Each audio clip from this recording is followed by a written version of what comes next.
welcome to the Abundant Life Center's service for Sunday, July 13th, 2025.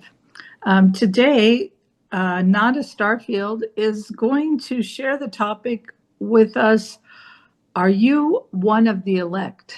So that should be an interesting discussion, and I'm looking forward to hearing it and debating it and discussing it and just delving deep into that topic. So I'll begin our service by lighting the God candle.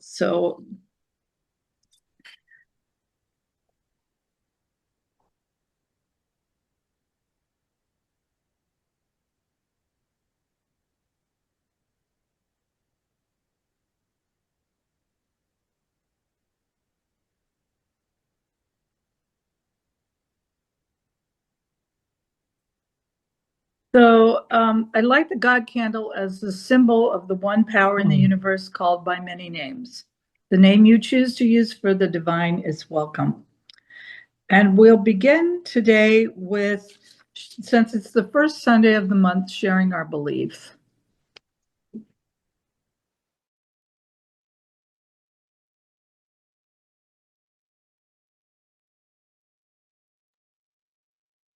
Our belief. Divine love is the source from which all of life flows. The direct experience of that ultimate source is available to all. All life is a unique expression of the divine to be revered. We co-create our world with the ultimate source and with each other through consciousness. There is truth and wisdom in all spiritual paths. We choose the path of love.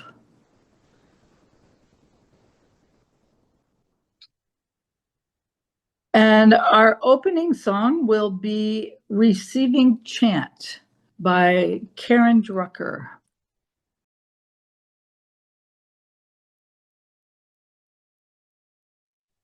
So I believe Ananda is going to lead us in a meditation now. Okay, thanks. And you're still muted, Ananda. There we go. I'll do my best. So let's become peaceful in our chairs, and kind of let's watch our breath for a little while. It kind of goes in and out. If we sort of leave it alone, it happens anyway. We don't really need to control it. I mean, we can control it for a while, but we don't really need to. It's a built-in gift of our body that it works like so many things. That song, Perfect Health, It Will Be Mine, or It Is Mine, excuse me, Perfect Health, It Is Mine. That is possible to all of us.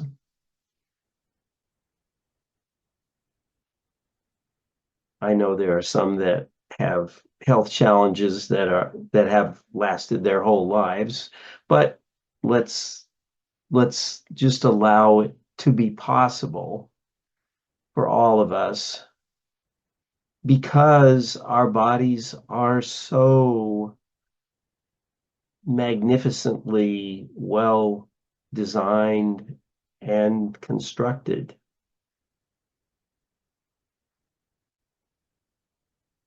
So let's just watch our breath for a bit.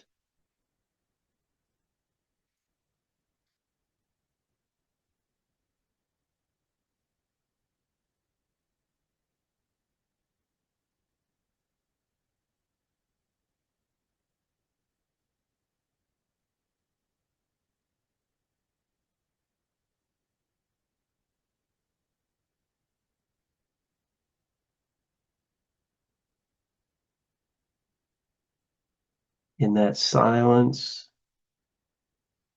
there comes an ethereal whispering, almost like crickets in the distance.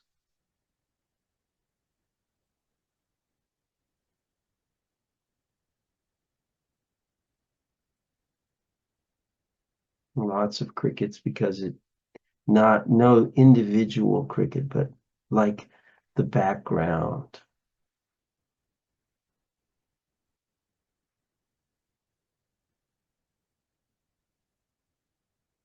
They've called that the sound of silence,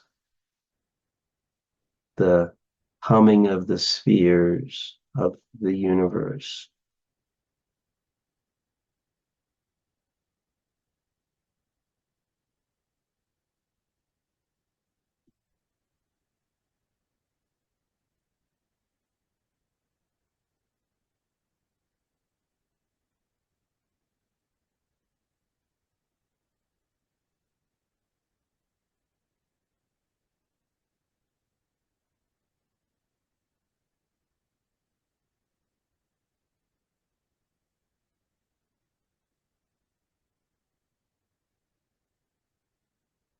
So take a deep cleansing breath and let it fall out.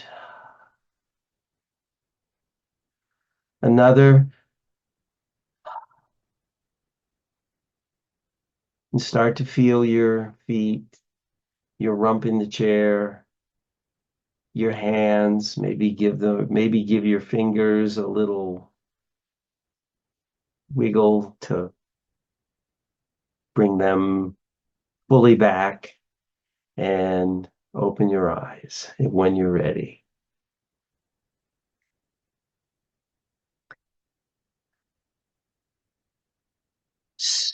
So today's topic is, are you one of the elect, or are you elect? And the subtopic is, or are you a reprobate? Now we've used that term reprobate has come to mean a wino or some other kind of street person, but in fact, it has a theological root. The reprobates are the people that God did not choose in Calvinist theology. Have you heard this, Cindy? Yeah, yeah. In Calvinism, it seems like God plays favorites. Um, it's a common Christian belief that at the end days, God will draw all to him. And I prefer it, but it's kind of weird to call God an it when we declare that God is love, and so why would an it love us? But so forgive me if I slip and use he or him or her. But if we say he, then that sort of implies she, and there goes your one God theory. So how about it? Um, anyway,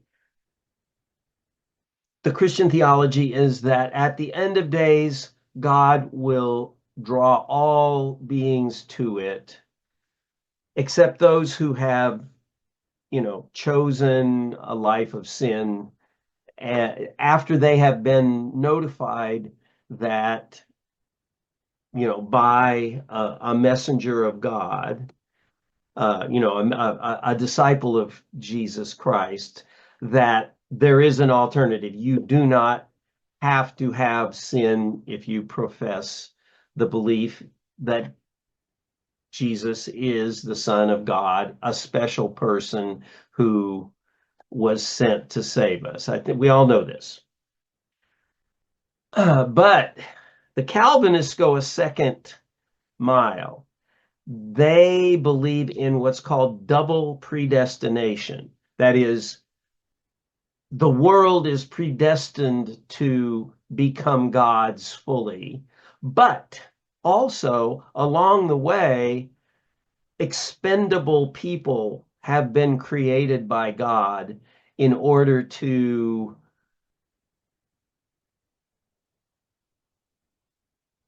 demonstrate how bad things will be without God. That's sort of a an apologia for cruelty and pain and suffering in the world. So I don't like that. I don't like that. I have been searching for an alternative that would get rid of that. So I've been thinking that. So I'd like to see if I can share a series of screens here, and yes, let's see. Okay, here we go. Share this one. Is it this one? Yeah.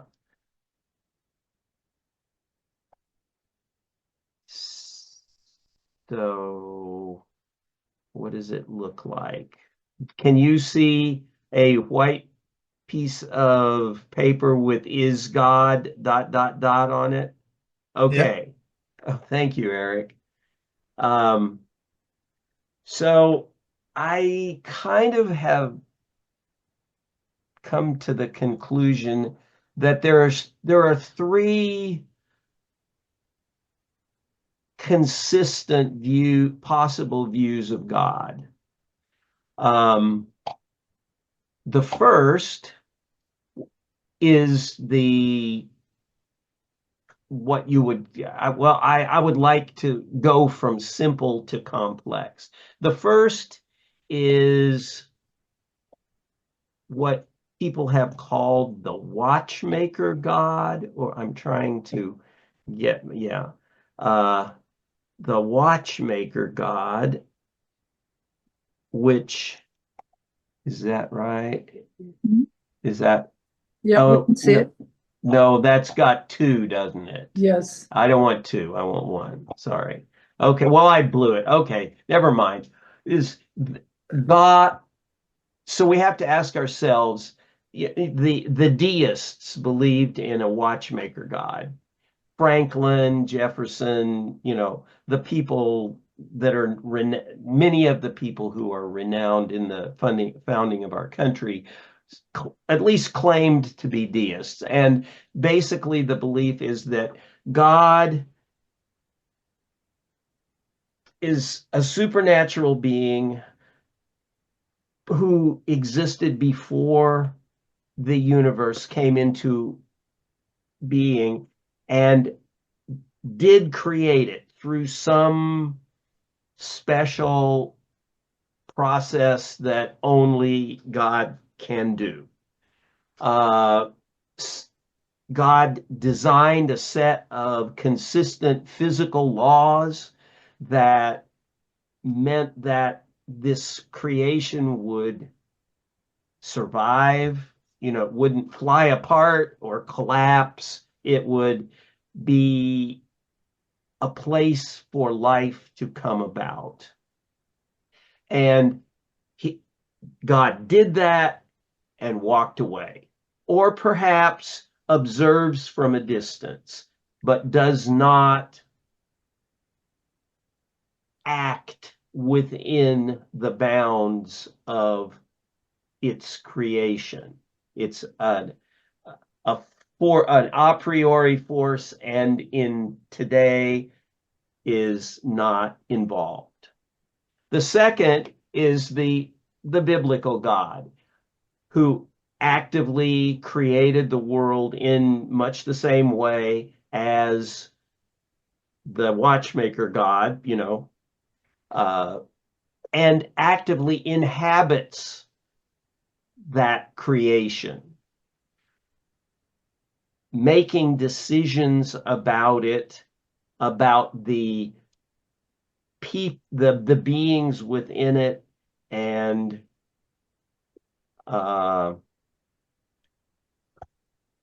is it, some people believe, is subject to the entreaties of its of the beings that it created. Others not so much. God is an implacable force, and that's the more Calvinist version, that things are as they are because it is God's will, and you really can't do anything about it.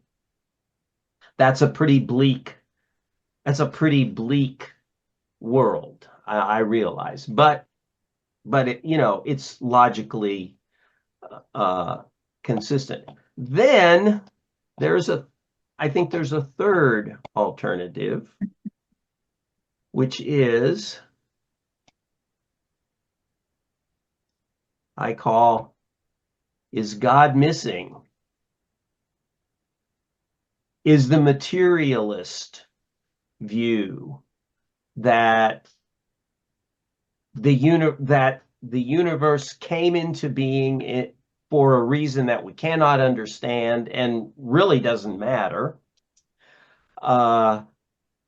and acts and persists because it was lucky enough to have a few of these early, these important constants, the right set, so it didn't fly apart or didn't collapse, and it persists to this day. Who knows how long it will persist? We really can't know. That is what you would call an agnostic. I think an agnostic view of God, that God is not important, essentially. God is not important. So that one's kind of bleak also, because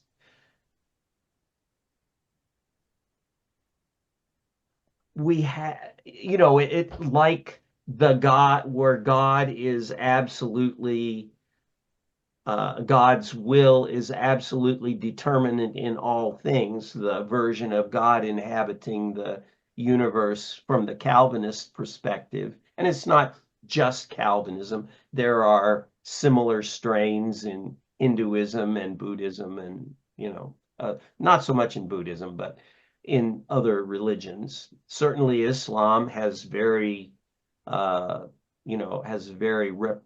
retributive strains. So we here at the Abundant Life Center, we talked about our beliefs, and we don't have that retributive,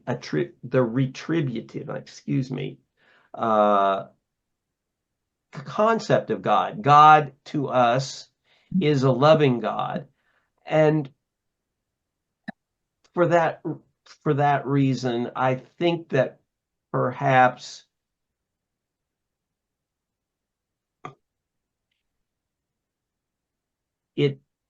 God is not where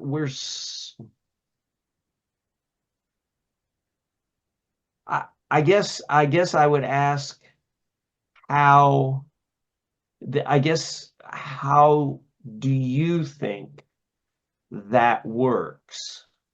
How do you think that what we do experience as grace, where does it come from? If it's option 3 is God missing, where does it come from? If it's option 2, where God inhabits the universe, then God can't be all powerful and loving, because bad things happen to good people.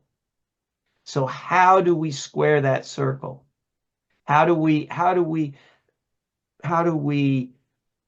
get past babies born with spina bifida or trisomy 18? They're going to die within a year. It seems it seems uh Cruel. huh? Cruel.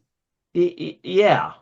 Yeah. Well, and it seems extremely presumptuous for us to say, well, that child was created in order to, give its parents a chance to love it anyway. Wow. And yet that's what we do. So, okay, boom. Does so, I mean, I would have to say that in in answer to the question, all of us who are still alive are part of the elect. Because if God plays favorites, as seems like impossible to ignore if one posits a God, an active God, it seems impossible to do other than conclude that it plays favorites. Have at it. If anybody has anything to say after that, I guess I'll be happy. It's Oh, well, I just starting off, I'm kind of wondering where my belief set fits in here because I I truly feel like my favorite analogy that if we, the universe or whatever, is like a very fragile glass and it breaks, the glass is still the sum of its parts, and we are all the sum of the parts, and God is that fragile glass. So I feel like every soul, every entity, every being is part of the sum of the whole. Where does my philosophy fit in there?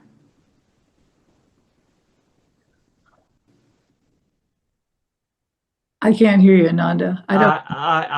I don't I like that philosophy. I think that has to go in the missing, you know, that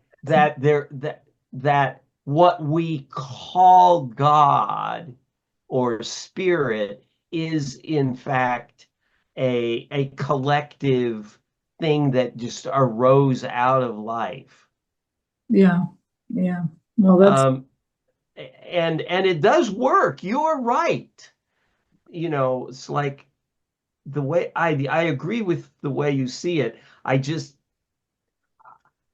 I'm just this is a sort of a backwards way of challenging our subconscious, a lot of our subconscious assumptions. right. And the programming that we all received from our Judeo-Christian belief set that, is the backdrop of pretty much everybody here's upbringing. Yeah. So, Yeah.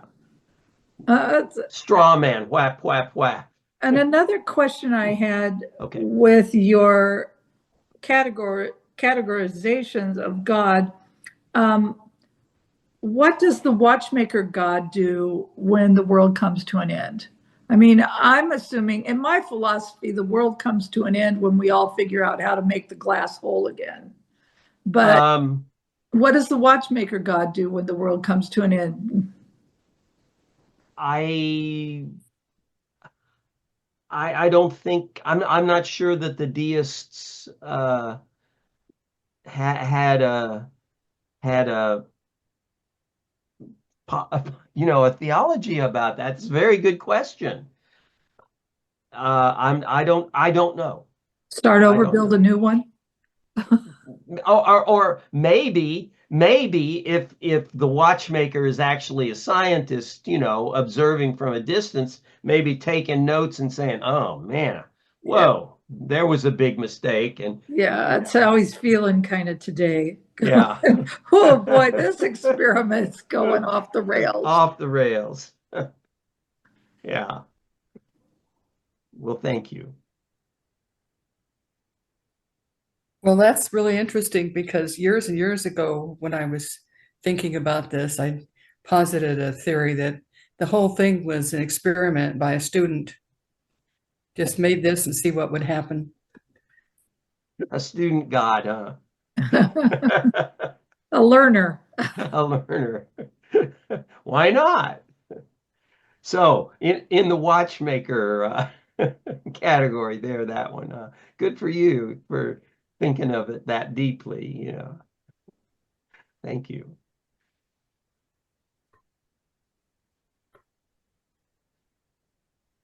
I think that actually the whole universe is inside of God, and the universe built itself from itself, meaning before you could have anything like us, you needed not just a plasma, but you needed protons and Hmm. electrons, and then molecules and molecules that organize into compounds and then into cells and so on. So you have a progression, and this all built on itself, meaning there's an awareness, a consciousness that says, oh, I can combine this, I can combine that. And this is what we still continuously do on a daily basis, built on everything that already exists. But essentially, at the beginning, God was just a field of energy with no disturbance, just field of energy. And then a disturbance, maybe a thought, was the precursor to create this avalanche of creation. Wow, that's great. Yeah, thank you. So Paul, you also wanted to. Well, this is very interesting. I've been working my whole life to come to some kind of a conclusion of what the hell am I, or if I'm anything. And it's been an argument between this and my Sunday school experience, which I don't feel that I can completely kiss off either. But a lot of my thinking has kind of a combination of the origin story the book that I recommended to a number of you people to read, how the universe evolved and where did it come from, and the Norman story, who adds to it the idea that all of this stuff was always here in some form. Mass and energy changes form, but never changes the amount total of a combination of both. Um, I really think that makes a lot of sense. It's always been here. Infinite universes, changing, rechanging, shaping. Eras come by, and sometimes there's human beings, and sometimes it's just gas. Sometimes the human beings have gas. But I also I really like the Thomas Jefferson Bible. And instead of a sacred book, I look at more as a primer to how can I get the most out of life? And I believe that I should, the big prize that I need to get, and I have at times gotten it, is to find real love. And in other words, the experience of joy from loving in all forms. Yep. I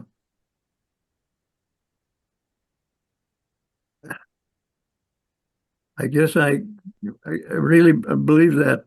Yeah, it was in the origin story that I think I read this. It's about the idea that man, as he evolved, went through from being a primitive animal to, which was worried, his worries, if he did have emotion, he was all excited about whether he could eat or not.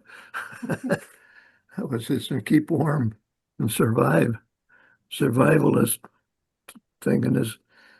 But we did evolve to a point where people saw there was something more than themselves. And evidence of this in these caves and stuff where they put pictures of people, but they're not people. And seeming to most, what do you call it, archaeologists think that they're trying to express, they showed that they're trying to express that there's more than just there must be something more besides our scientific bodies that are, and the idea of spirit, if you want to call it, Mm-hmm. but a spirit that seems to be generated by people, by man. We were lucky enough to be created in such a way that we had brains and we had imagination. And it probably doesn't occur in every planet and every. We're part of the soup, but this part of the soup ended up being capable of creating spirit. And it kind of evolved and we evolved it as humankind moved on. Spirit is almost kind of like a gene in our bodies that everybody seems to express it in some way or another and looking for it in its richest form. And sometimes we get it all fucked up with some weird thinking, but it's man generated. And we come to those times in our life when we find that it's nice to be able to generate spirit. And when we see it, we don't know how it was some scenic view or event that happens. Sometimes we can go into a really trance state and actually feel like we're riding on air. And I've experienced it. I don't believe that God did it. I think my folks and my ancestors gave me that tool to feel that. I'm just lucky, I guess, to find it. But no, we can find it if we search for it and use the right tools and all advice of the gurus that have led us. But I think this whole God thing is a man-made proposition, not because we think we're smarter than we just happen to be. That is a miracle in itself. I think we're a scientific system, works by those laws, and spirit world is an extrapolation of that system.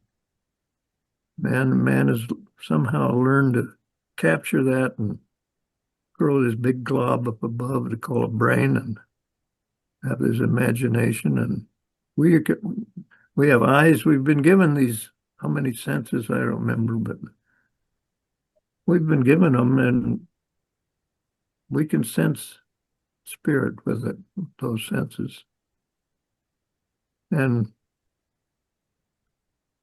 we follow the genes that were given to us by our forefathers, and it'll keep going as long as there is a human being that has this creative brain. So I guess it's a scientific world I believe in. Whether there's God doesn't seem to fit in very well, especially if you look at it that there was infinite universes before that there always was this much mass and energy, and it just happened to over the eons. I probably can't even count them what we're talking about, but way back there probably has been many different variations of universes, uh, and we've all come out out of the soup, and here we are. And of course, when we die, we all get this need to have some explanation what happens to us. With the animals, we just eat them and digest them and poop them away, and so there's no worry. The animals got it made, you know. They just have to eat and survive. But we somehow, I think we're pretty important once we get created, and we got to have something to happen to us. And some go to heaven, and some go here, and some go there, and some say they don't go anywhere. But I'm not so sure they're really truthful. I know for sure that I'm going to go to this cemetery that I locked up. And like I told you before, but Yeah, have a party. I got my buddy in down there that's watching me. He's my undertaker, and he just said, "Come and enjoy the fun down at my cemetery," he says. I says, Oh my goodness. come on in and have fun with it. I says, "Well, I know a lot of people in my cemetery already. There are guys that I've worked with and people that I've lived with. My ex is kind of come in there, and I got relatives. And every night I'm going to join the crowd, and we're going to have parties, and we're going to have fun working with each other." But he says, "Yes, but remember, I have one rule in this cemetery, and that is at 6 o'clock in the morning, you all jump back in your holes," he said. And that's kind of what I believe. Thanks, Paul. That's a real interesting perspective, and you evolved your perspective because you started out with your three themes of a deep metaphysical understanding of the universe, guided by the religious upbringing you had, and that it was all surrounded by love.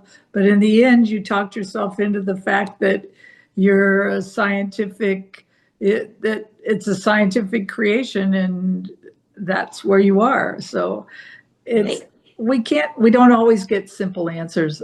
So Laurel? Oh, I just wanted to put in my 2 cents when he was telling the story before. I always think of the play Our Town. Is that the name of it? You know that play, Paul? Our Town, I can't remember that one. It's about a small town cemetery and some things that happen in a very ordinary town and how people interact in the cemetery and in the town. And to me, it's like a basic fundamental of my being. It's how I feel that things are. So that's kind of what you should watch it. I'm Yeah, I'm sure going you to could look it find up. it. I've It's heard about it. Yeah. Yeah, it's Paul, it's such a good play.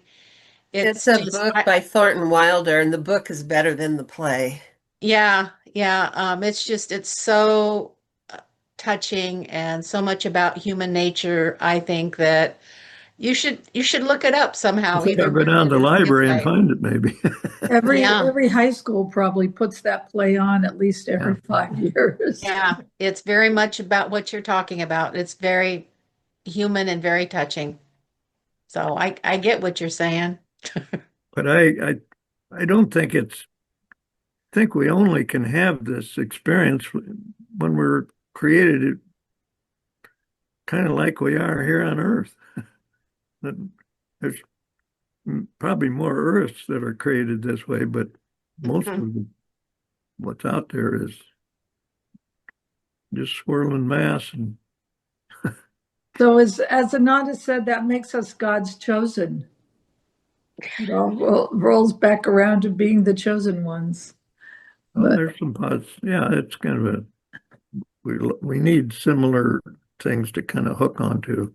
so Arlene, what do you want to say on this topic? I love being a chosen one, you know. I like being a chosen one. I feel like I've been chose, you know. And you know why that is? That's because I'm smart and I'm pretty and I'm creative and I got all this good stuff, you know. I really do.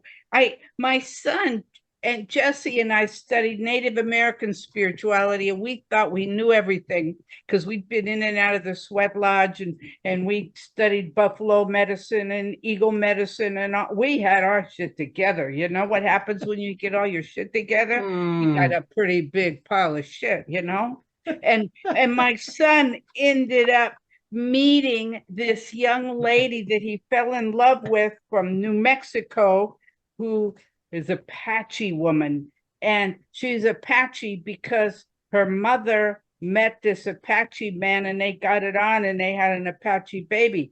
And when they would come to visit me and I would burn smudge in my little gourd and I would talk about stuff and all that, she thought I was bad because, you know, I can't just go off to the mountains and cut sage and burn it because that's their thing, you know, and it's an Apache. I go, well, the Apaches eat dogs, don't they?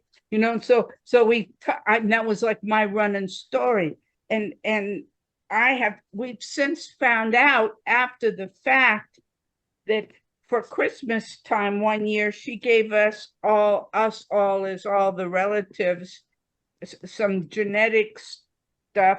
I think it was 23andMe, but maybe it was ancestry.com or one of those. Anyway, she had somebody come knocking on her door one day to tell her he was her dad.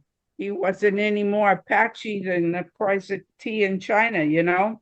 He was like, he just was a regular white guy, and he supposedly is her dad. So she had to go through all these changes.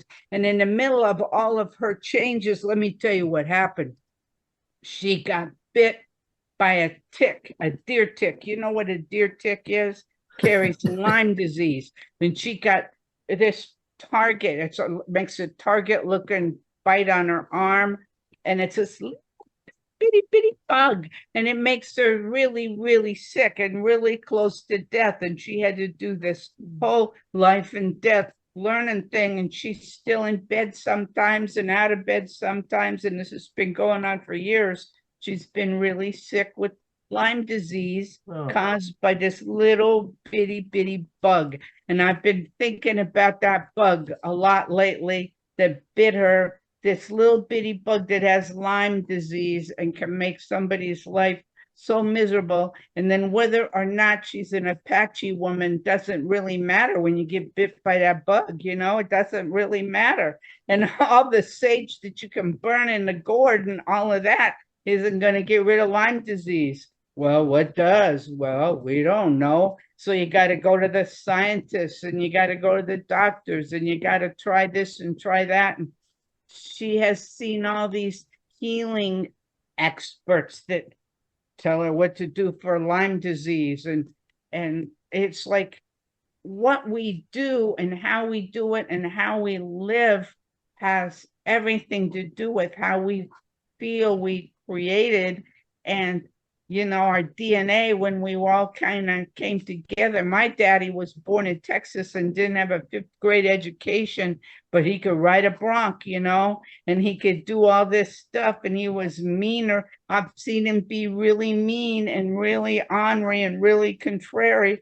And so we come up with this kind of game plan that we play in our lives.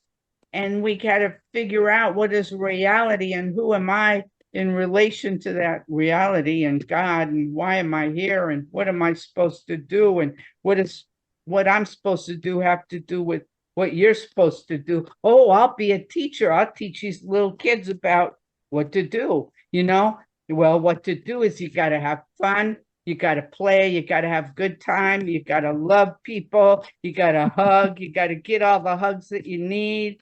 And you got to fix your hair a certain way, you know? And do all this stuff. Isn't this fun? I think it's fun. Thank you, Ananda. This little bug had showed up in Oregon here this year. That deer tick. No, Yeah. the lumber, yeah. Cindy, did you want to add something here? Of course I do. This is great. This is a great, well, just a huge, wide open subject. And then, you know, you guys know my journey pretty much through fundamentalism, fundamental Bible literal belief system. And when I think about it, I read about childhood and psychology and how you're raised. And I think what drew me to that belief system was the need, or the desire at least, for certainty and security.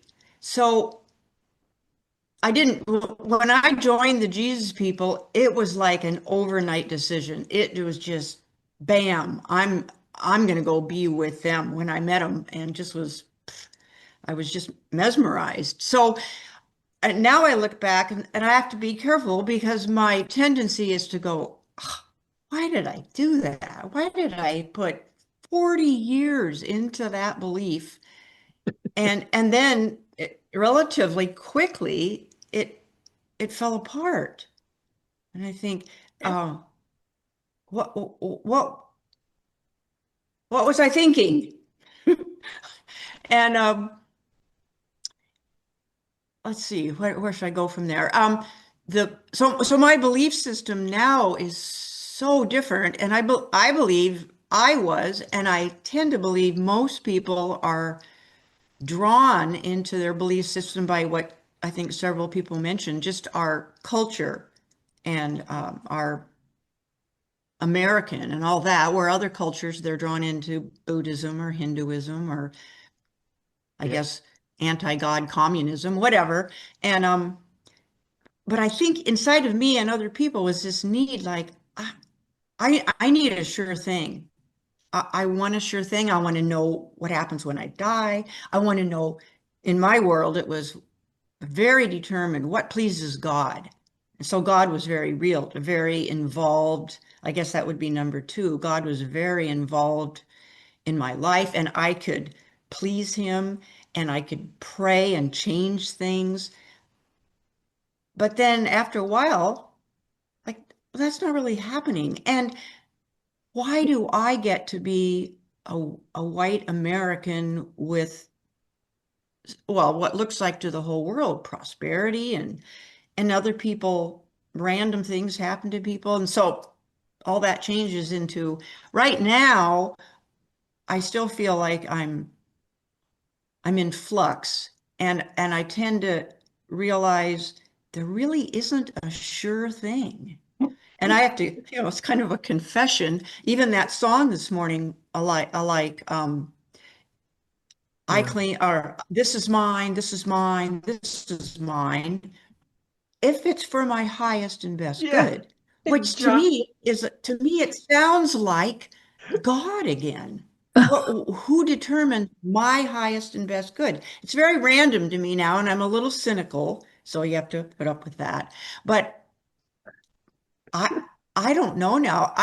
My right now, I tend to believe there isn't a God, and all the this thing about energy bugs me, because there's something about it that's true.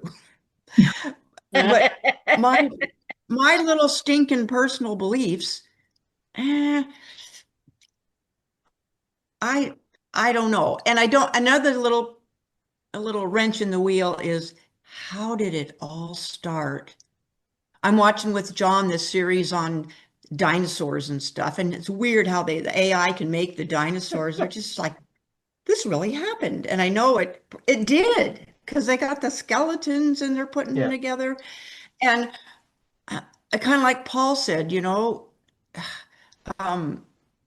Sometimes it's people and animals or whatever, and then sometimes it's just gas. I don't know, but it's so old.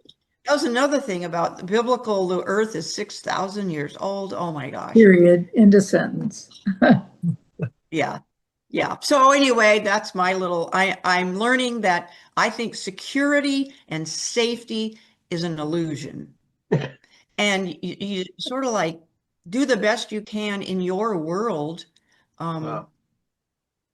You know, because my brain will go towards like, well, what about those Israelis that got taken in and slaughtered, whatever, at the music thing? Thank And you, then Mom. what about You can Palestine? Now they're, give me what's one more happening Pretty in warm in Russia? And it's like, I don't know where that, Oh, what was it then? where love of God, where love of a God is in all that. Yeah. So there you go.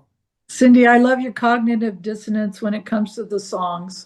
It's Yeah. like every once in a while, I really appreciate all the work Eric does to pick songs, but every once in a while, a song will Yes. trigger me going, really?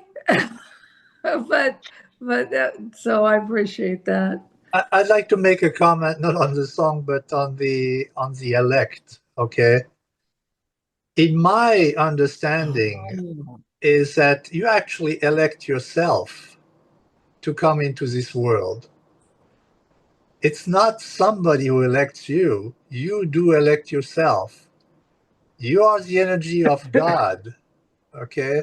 So that's what makes you create your avatar that lives inside of you, as you being bigger than just your body.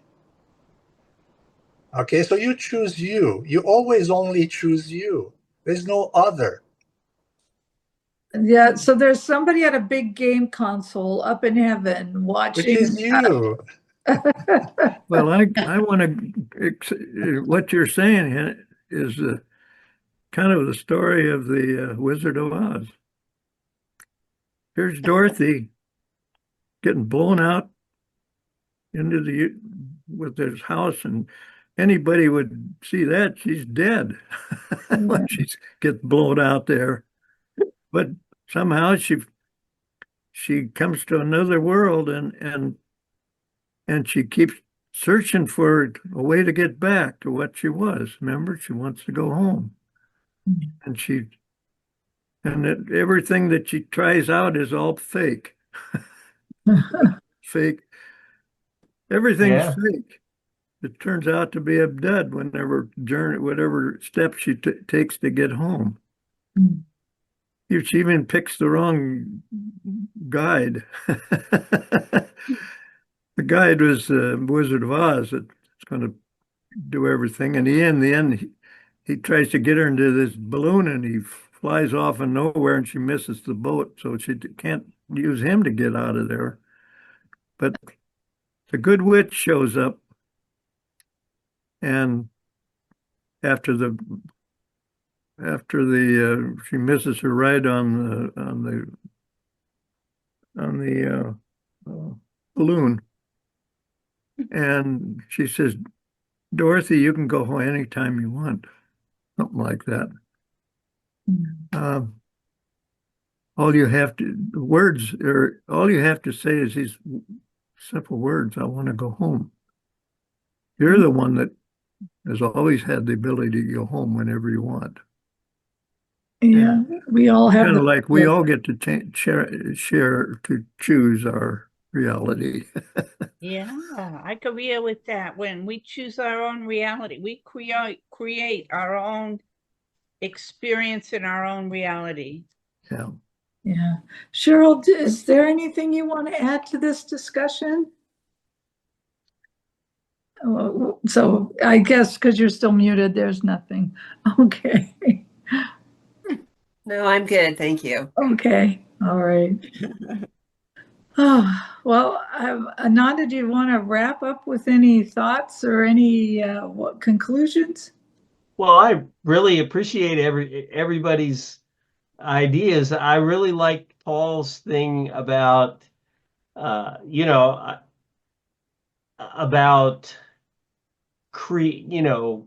actively creating love, opportunities to love and be loved, doing that, if there's a purpose for life, let that be it. Yeah, I think it's always the outcome, because at the base of everything this creation created was the love of God, right? So even if you lower your vibration into anger, hatred, and so on, at the end of the day, love will always win. It cannot be different. It's like playing casino, right? Casino always win, because the odds are towards the casino. Yes, they have to give out money, they take in money, but at the end, the casino always wins. I think it's more like a script. There's a script for finding love, and if you follow it, you'll get it. Okay. Well, thank you, Ananda, for that very thought-provoking discussion. It was It's really fun, fun yeah. today. Yeah, we Okay, good. enjoyed it. Thank you. Thanks a lot. So, Eric has chosen another song called Unbecoming. No, you don't hide yourself.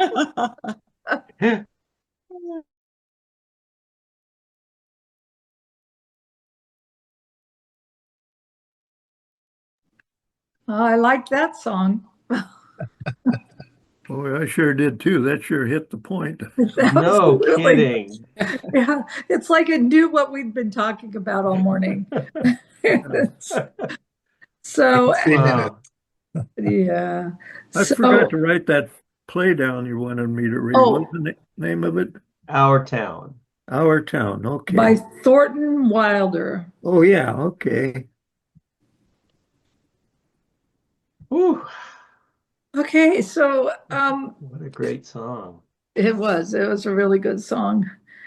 So as an independent spiritual community, Abundant Life Center is entirely supported by God.